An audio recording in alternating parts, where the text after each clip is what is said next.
Introverts and extroverts, there's a lot of misunderstanding about them. A lot of people tend to think that introverts are just shy and extroverts are just being loud and dominant. I don't see it that way, and by the way, I don't think it's that black and white. But it's well known that we all have a preference for more introverted time where we focus our energy on the inner world of thoughts, or the external world, which focuses on people and ideas and things happening around you. I got the idea for this video after watching Chad Littlefield's video on Energizers for meetings, and he says this. But when we do icebreakers, we cater to people who kind of think out loud, extroverts that kind of blurt out. And I found that super insightful because it's true, right? A lot of these energizing activities are often loud, they're bombastic, they get people to touch each other, move around quickly, think on their feet. And of course that works really well for people who have that kind of energy, but not everybody's energy is like that, and they might be very uncomfortable with that. And it might actually be the reason why a lot of people hate going to these kind of meetings, particularly playing these kind of energizers and icebreakers. And before we even get into these activities, know that you as a facilitator can lead the energy of that group. If you are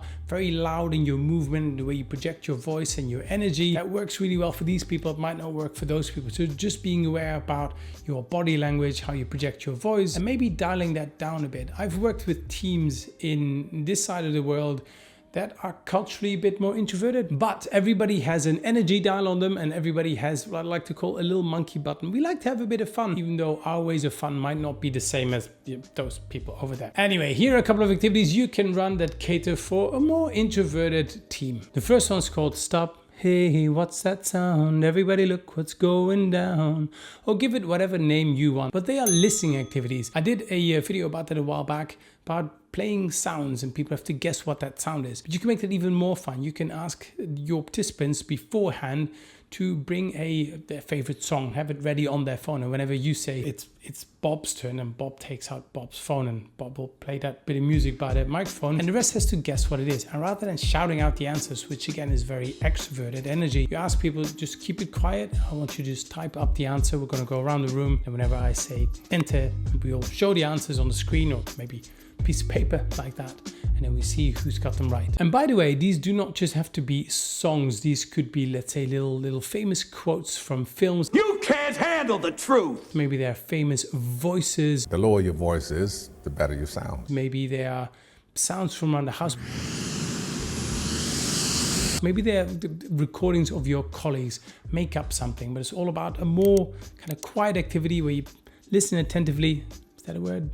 Where you listen quietly and then you guess the answers. And anyway, that's the first activity, a lot of fun. The second one is called When Things Go Pear-Shaped.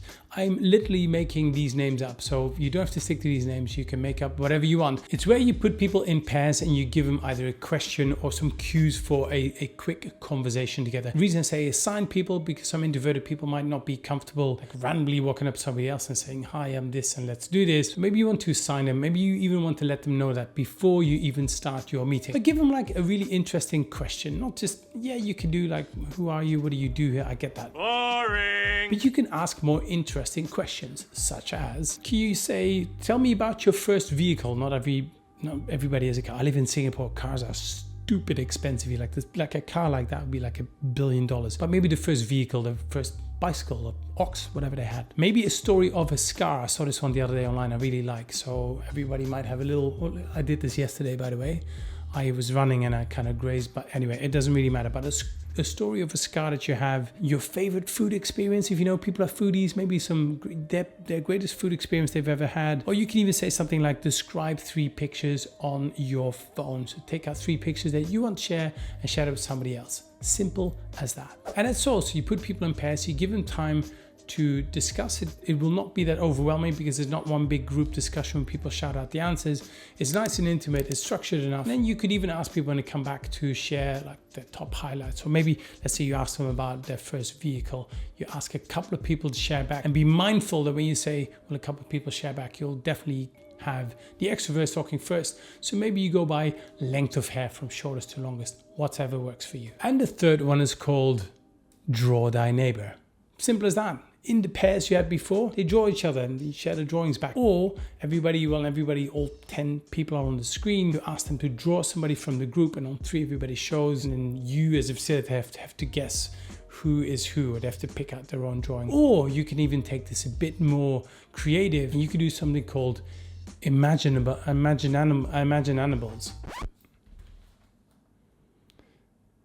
animals, not to be confused with Imagine Dragons.